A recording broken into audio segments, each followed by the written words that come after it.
વૃદ્ધત્વને રોકવાનું રહસ્ય, દીર્ઘાયુ અને સુખની જીવનની ચાવીરૂપ નાની નાની વસ્તુઓ. વૃદ્ધત્વનો વેગ. એક સદીથી વધારે સમય આપણે માનવજાતના સરેરાશ આયુષ્યને 0.3 વર્ષ પ્રતિ વર્ષના દર વધારી શક્યા છીએ. જો આપણી પાસે આવી ટેકનોલોજી હોય તો જેના વડે આપણા માનવ જીવનનું સરેરાશ આયુષ્ય 1 વર્ષ પ્રતિ વર્ષના દરે વધારી શકીએ તો સૈદ્ધાંતિક રીતે તો માનવ જાતને અમર થઈ જાય છે.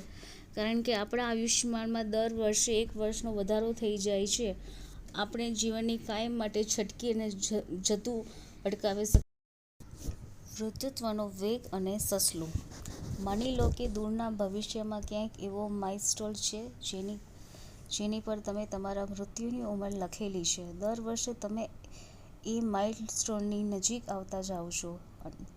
તમે એની પાસે પહોંચીને મૃત્યુને પામવાના છો. હવે કલ્પના કરો કે એ માઇલસ્ટોન એક સસલાના માથા પર છે અને તમે દર વર્ષે તેની વધુને વધુ પાસે પહોંચી રહ્યા છો. જ્યારે તમે સસલા પાસે પહોંચી જશો ત્યારે તમે મૃત્યુ પામશો. હવે જો સસલું પણ 1 વર્ષમાં તમે ચાલો એટલું જ દોડી લેતું હોય છે તો શું થશે? તમે ક્યારેય એ સસલાને પકડી શકશો નહીં, અર્થાત તમે ક્યારેય મૃત્યુ પામશો નહીં.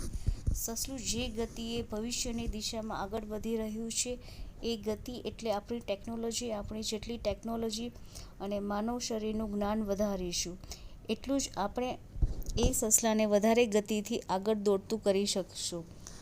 સસલું જ્યારે 1 વર્ષમાં આપણે જેટલું કે આપણાથી વધારે અંતર કપાતું હશે ત્યારે જ આપણે અમર થઈ જશું. ભવિષ્ય તરફ મીટ માંડીને બેઠેલા રે કુર્ઝવેલ અને ઓબ્રી ડિગ્રે જેવા સંશોધકો એવો દાવો કરે છે કે અમુક દશકમાં જે આપણે એ પરિસ્થિતિમાં પહોંચી જઈશું. સામે પક્ષે એવા વૈજ્ઞાનિકો પણ છે જે એટલા આશાવાદી નથી. તેઓ એમ માને છે કે આપણી ટેકનોલોજી ગમે તેટલી આગળ વધતી જાય તેમ છતાં આપણે માનવ શરીરને એક ચોક્કસ ઉંમરથી વધારે જીવંત રાખી શકીશું નહીં. અમુક જીવવિજ્ઞાનીઓનો એવો પણ દાવો છે કે 120 વર્ષ પછી માનવીના કોષો અને વૃદ્ધિ વિકાસનો અટકી જતો હોય છે. સક્રિય મગજ અને યૌવનસભર દેહ. પહેલી પ્રાચીન કહેવત ઘણી અર્થસભર છે કે સ્વસ્થ શરીરમાં જ સ્વસ્થ મગજ રહી શકે છે. એ કહેવત આપણને સૂચવે છે કે સ્વસ્થ મગજ અને સ્વસ્થ શરીર બંનેના મહત્વના છે અને તન તંદુરસ્તી અને મન તંદુરસ્તી એકબીજા સાથે સંકળાયેલા હોય છે. એટલે સક્રિય અને શીખતું રહેતું મગજ પણ યુવાનને જાળવી રખાતું મહત્વનું પરિબળ છે. યૌવનસભર મગજ અને તમને તંદુરસ્ત જીવનશૈલીની દિશામાં અવશ્ય લઈ જાય છે અને તેના કારણે વૃદ્ધત્વનું આગમન પાછું ધકેલાય છે.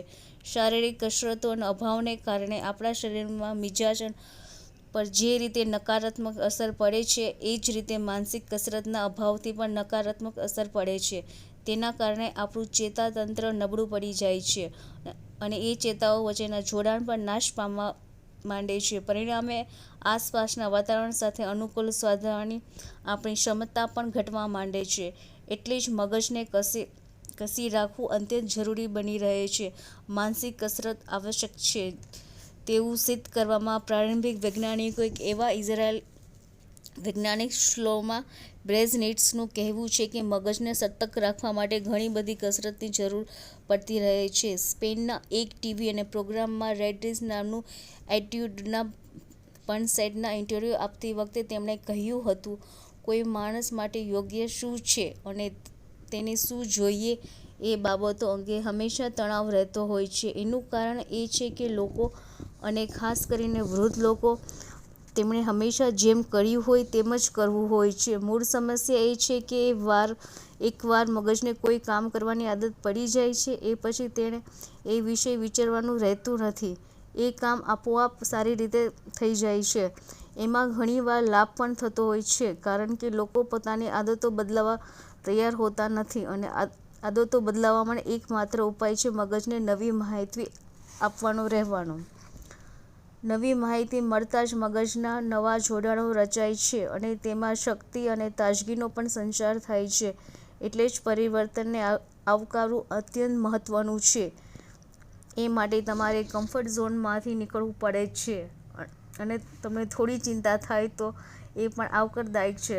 માનસિક તાલીમનો લાભ તો વૈજ્ઞાનિક રીતે પણ સિદ્ધ થઈ ચૂક્યા છે. કોલિન્સના, હોમીગેવના અને શ્લોમના બ્રેઝિનિટ્સના પોતાના પુસ્તક અને મેક્સિનના brain power challenging the brain of the health and વિઝનમાં લખે છે કે તમે કોઈ પણ કામ પહેલી વખત કરો છો ત્યારે તમારા મગજની કસરત શરૂ થઈ જાય છે. શરૂઆતમાં એ અઘરું લાગે છે, પરંતુ જેમ જેમ શીખતા જાઓ છો તેમ તેમ તમને સરળ લાગવા માંડે છે. એ જ તમારા કામ તમે બીજી વાર કરો ત્યારે તમને લાગવા માંડે છે હવે તમે ધારો છો કે એટલું અઘરું નથી અને તમને તે આવડી રહ્યું છે. તેના કારણે માણસના મિજાજ અને અદભુત પર અસર પડે છે. એ પરિવર્તનની માત્ર મળતા પરિણામ પર અસર પડે છે એમ નથી હોતું. એના કારણે જે તે વ્યક્તિ પોતાની જાતને જોવાની દ્રષ્ટિમાં પણ પરિવર્તન આવતું હોય છે. માનસિક કસરતનું આ વર્ણન તમને જરા પણ વધારે પડતું લાગતું હશે, પરંતુ નવા લોકોને મળવું કે કોઈ રમત રમવી એ પણ માનસિક કસરત જ છે. એના કારણે એકાંતને સર્જાતી ઘોર નિશાનીઓની લાગણી પણ દૂર થતી જાય છે. આપણી ચેતાઓ આપણે 20 વર્ષના હોઈએ ત્યારે જ વૃદ્ધ થવા માંડતી હોય છે. જો કે આ પ્રક્રિયા બૌદ્ધિક પ્રવૃત્તિઓ, જિજ્ઞાસા વૃત્તિ અને નવું શીખતા રહેવાની ધગશની ધીમી પાડી શકાય છે. એ પ્રક્રિયા ધીમી પાડવા માટે નવી પરિસ્થિતિઓનો સામનો કરતા રહેવું અને દરરોજ કંઈક ને કંઈક નવું શીખતું રહેવું, રમતા રહેવી અને લોકોને મળતા રહેવું ઉપકાર નીવડે છે. ઉપરાંત આ બધી વસ્તુઓ બને ત્યારે હકારાત્મક અને અભિગમ જાળવી રાખવાથી વધારે સારા પરિણામો મળતા હોય છે. તણાવ દીર્ઘાયુ નાશક. ઘણા લોકો પોતાની ઉંમર કરતાં પણ વધુ વૃદ્ધ લાગતા હોય છે. અકાળે આ વૃદ્ધત્વની અંગે સંશોધન કરતાં જણાવ્યું છે કે તણાવને એની સાથે સીધો સંબંધ છે, કારણ કે તણાવગ્રસ્ત પરિસ્થિતિની સીધી અસર શરીર પર પડતી હોય છે. The American institute of stress દ્વારા આ પરિસ્થિતિઓ અંગે સંશોધન કરવામાં આવ્યું અને તેમણે એવો નિષ્કર્ષ કાઢ્યો કે મોટાભાગના સ્વાસ્થ્ય સમસ્યાનું મૂળ તણાવ જ છે.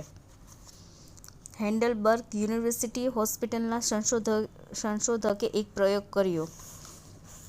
એ પ્રયોગમાં તેમણે એક યુવાન ડૉક્ટરને નોકરી માટે ઇન્ટરવ્યૂ લીધો અને તેમાં 30 મિનિટ સુધી અઘરા ગણિતના કોયડા ઉકેલવાનું રાખીને એ ઇન્ટરવ્યૂ વધારે તણાવગ્રસ્ત બનાવી દેવામાં આવ્યો.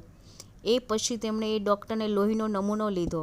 એ નમૂનાની તપાસ કરતાં એમ પણ જણાયું કે શરીરના પ્રતિદ્રવ્યો વિષાણુનો સામનો કરવા જેવી રીતે પ્રોટીન્સ સક્રિય કરીને આપણા રોગપ્રતિકારક તંત્રને કામ લગાડતા હોય છે, એવું જ તેમણે તણાવમાં પણ કર્યું હતું. આ કારણે નુકસાનકારક તત્વો તો નાશ પામે જ છે, પરંતુ તેના કારણે સ્વસ્થ કોષો પણ નાશ પામતા હોય છે અને એ વસ્તુ અકાળે વૃદ્ધત્વની નોતરી લાવતી હોય છે. ધ યુનિવર્સિટી ઓફ કેલિફોર્નિયામાં પણ આવો જ પ્રયોગ કર્યો હતો. તેમણે એવી 39 સ્ત્રીઓને લોહીના નમૂના લીધા જેઓ તે પોતાનું બાળક માંદું પડી જવાને લીધે તે તણાવ અનુભવતી રહેતી હતી. નમૂનામાં તેમણે એવી સ્ત્રીઓને લોહીના નમૂના સાથે સરખાવ્યા કે જેમના બાળકો તંદુરસ્ત હતા અને તેઓ તણાવમુક્ત હતા. તેમને એમ જોવા મળ્યું કે તણાવને કારણે કોષનું ટેલોમેરેઝ નામનું એક બંધારણ નબળું પડે છે. પરિણામે કોષની વૃદ્ધિ પર અસર પડે છે. તણાવ જેટલો વધારે તેટલી આ અસર પણ જોવા મળે છે. તણાવની અસર કઈ રીતે પડે છે? અત્યારે લોકો બહુ ઝડપી જીવન જીવે છે અને સતત સ્પર્ધાઓનો સામનો કરતા રહે છે. પરિણામે જે પણ માહિતી મળે તેને ભયજનક અને સમસ્યાકારક માનવામાં આવે છે અને તણાવ પણ ઉત્પન્ન કરે છે. સૈદ્ધાંતિક રીતે પ્રતિક્રિયાઓ ઉપયોગી છે, કારણ કે તેનાથી આપણે ભયાનક પરિસ્થિતિઓમાં પણ ટકી શકીએ છીએ. ઉત્ક્રાંતિ દરમિયાન આપણે આ પ્રતિક્રિયાનો ઉપયોગ કરીને જ મુશ્કેલ પરિસ્થિતિઓનો સામનો કર્યો છે અને આક્રમણથી બચ્યા છીએ. આપણું મગજ જ્યારે આવી કોઈ પરિસ્થિતિઓનો સામનો કરે છે ત્યારે આપણું ચેતાતંત્ર આપણી પિટ્યુટરી ગ્રંથિને સક્રિય કરે છે. એના પરિણામે ચોક્કસ ઉત્સેચકનો અંતઃસ્રાવ થાય છે અને આખા શરીરમાં ફેલાઈ જાય છે. એ પછી એડ્રીનાલ નામની ગ્રંથિ પણ સક્રિય થાય છે અને તે એડ્રીનાલિન તેમજ કોર્ટિસોલ નામક અંતઃસ્રાવનું ઉત્પાદન કરે છે. એડ્રીનાલિનના સ્રાવને કારણે આપણા શ્વાસોચ્છ્વાસ અને ધબકારાની ગતિ વધી જાય છે. સ્નાયુઓ તંગ બની જાય છે, જેથી આપણું શરીર ભયનો સામનો કરી શકે છે. કોર્ટિસોલના સ્રાવના કારણે રક્તમાં ડોપામાઇન અને ગ્લુકોઝનું પ્રમાણ વધે છે. એના કારણે આપણા શરીરમાં ઊર્જાનું પ્રમાણ વધે છે અને આપણે પડકારનો સામનો કરવા માટે સક્ષમ બનીએ છીએ. ગુફાવાસી માનવો મહાહદ તણાવમુક્ત રહેતા હતા, ચોક્કસ પરિસ્થિતિઓમાં તણાવનો અનુભવ કરતા હતા, જોખમ વાસ્તવિકતા હતા. કોઈ શિકારીઓ પ્રાણી તેમના જીવનના અંત ગમે ત્યારે લાવી શકે તેમ હતું. જોખમી પરિસ્થિતિઓ અને કોર્ટિસોલના એડ્રેનાલિનના ઊંચા પ્રમાણને કારણે શરીર સ્વસ્થ રહેતું હતું. આધુનિક માનવો મહાન કામમાં વ્યસ્ત રહે છે અને કોઈ પણ જોખમમાં સામનો કરવા માટે સાવચેત રહે છે. 24 કલાકે ઓનલાઈન હોય છે, મોબાઈલ ફોનમાં આવતા જ નોટિફિકેશનમાં રાહ જોઈ રહ્યા હોય છે. મગજ ઈમેલ અને મોબાઈલ ફોનના નોટિફિકેશનો ભય સાથે જોડે છે.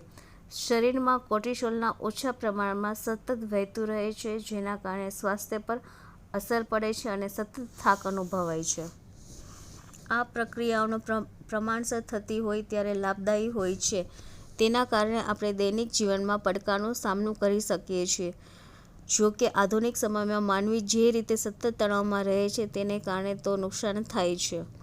તણાવને કારણે લાંબા ગાળે ઘણું નુકસાન થાય છે. ચેતાતંત્ર સતત આપતકાલીન પરિસ્થિતિઓનો સામનો કરવા તૈયાર રહે છે, જેની સીધી અસર આપણી યાદ રાખવાની શક્તિ ઉપર પડે છે. ઉપરાંત તેના કારણે શરીરના અમુક ચોક્કસ અંતઃસ્ત્રાવોનું ઉત્પાદન પણ અવરોધાય છે અને એ અંતઃસ્ત્રાવો અભાવને કારણે એ માણસમાં માનસિક ઉદાસીનતા અને ડિપ્રેશનની લાગણીઓ જન્મે છે. ચીડિયો સ્વભાવ, ઊંઘ ન આવવી, હાઈ બ્લડ પ્રેશર અને સતત ચિંતામાં રહેવું જેવા કે નુકસાન તો ખરા જ છે. તણાવ ઘટાડવા ઉપર ધ્યાન આપો.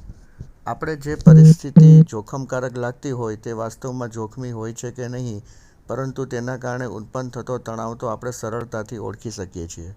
તેના કારણે આપણી ચિંતા તો વધે જ છે, સાથે સાથે તેની અસર પાચનતંત્રથી માંડીને ત્વચા સુધી બધે જ પડતી હોય છે. એટલે તણાવ આપણા પર અસર કરે છે એ પહેલાં તેને અટકાવવો મહત્ત્વનો છે.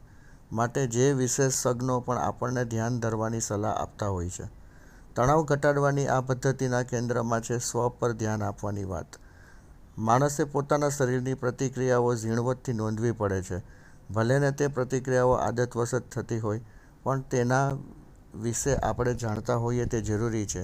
એમ કરવાથી આપણે વર્તમાન સ્થળ, સમય અને પરિસ્થિતિ સાથે જોડાઈ શકીએ છીએ અને આપણા નિયંત્રણની બહાર જતો રહેતા વિચારો પણ અટકે છે. આપણા શરીર અને મનની જે સ્વયંસ્ફુરિત પ્રતિક્રિયાઓ છે તે આપણને અનંત વિચારોમાં ઢસડી જતી હોય છે. માટે તેની પર નિયંત્રણ મેળવવું જરૂરી છે. આપણે બધા એવા લોકોથી પરિચિત છીએ કે જે ફોન પર વાત કરતાં કરતાં કે ટીવી પર સમાચાર જોતાં જોતાં આચર-કૂચર ખાતા હોય છે. તેમને પૂછશો કે તેમણે જે ખાધું તેમાં ડુંગળી હતી કે નહીં, તો તે લોકો જવાબ આપી શકશે નહીં. એમ રોબર્તો અલિસાબાર કહે છે કે એકવાર માંદા પડ્યા પછી તેઓ અત્યંત તણાવ અનુભવતા હતા. માટે તેમણે પોતાનું અત્યંત ઝડપી જીવન ત્યજી દીધું અને તેઓ ધ્યાન ધરનારા અને શીખવનારા બની ગયા. ધ્યાન ધરવાથી બાહ્ય જગતમાંથી આંતરિક જગતમાં પ્રવેશતી માહિતીને આપણે ચાળી શકીએ છીએ. શ્વાસોચ્છ્વાસની કસરત, યોગ અને શારીરિક ચકાસણી પણ એમાં મદદરૂપ બની શકે છે. જો કે એ શીખવાની પ્રક્રિયા ધીમી છે અને તે કોઈની પાસેથી શીખવી પડે છે, પરંતુ અભ્યાસ કર્યા પછી આપણે આપણા મગજને કેન્દ્રિત કરતાં શીખી શકીએ છીએ. પરિણામે તણાવ ઘટે છે અને આપણે દીર્ઘાયુ બની શકીએ છીએ. થોડોક તણાવ સારો છે. લાંબા સમય સુધી રહેતો અને તીવ્ર તણાવ દીર્ઘાયુનો શત્રુ છે, તેમજ માનસિક અને શારીરિક સ્વાસ્થ્યને નુકસાનકારક છે. પરંતુ થોડાક સમય સુધી રહેતો હળવો તણાવ ફાયદાકારક પણ છે. યુનિવર્સિટી ઓફ કેલિફોર્નિયા મનોવિજ્ઞાનના પ્રોફેસર ડૉ. Howard S. ફેલ્ડમેન એક ચોક્કસ સમૂહનો 20 વર્ષથી વધુ સમય સુધી અભ્યાસ કરતા રહ્યા અને તેના અંતે તેમણે એવું તારણ કાઢ્યું કે તણાવ મુક્ત અને નિવૃત્ત જીવન જીવનારા લોકો કરતાં જેમના જીવનમાં હળવો તણાવ હોય છે અને પડકારોનો સામનો કરવા જેવો તન-મન લગાવીને સફળ થતા હોય, તે લોકો વધારે લાંબુ આયુષ્ય ભોગવતા હોય છે. આના પરથી એવો નિષ્કર્ષ પહોંચે કે થોડોક તણાવ હકારાત્મક વસ્તુ છે અને તેને કારણે માણસોમાં સ્વાસ્થ્યપ્રદ આદતો કેળવાય છે અને તેઓ ધૂમ્રપાન તેમજ આલ્કોહોલનું સેવન પણ ઓછું કરતા હોય છે. આ વાતને ધ્યાનમાં રાખીએ તો આ પુસ્તકના માધ્યમથી જ્યારે આપણે 110 વર્ષ કે વધુ જીવેલા લોકોને મળીશું તો તેઓ એમ કહેતા જણાશે કે તેમના જીવનનો ઘણો તણાવ વેઠ્યો છે અને વૃદ્ધાવસ્થામાં પણ કામ એમને કરે રાખ્યું છે. ત્યારે આપણને નવાઈ લાગશે નહીં.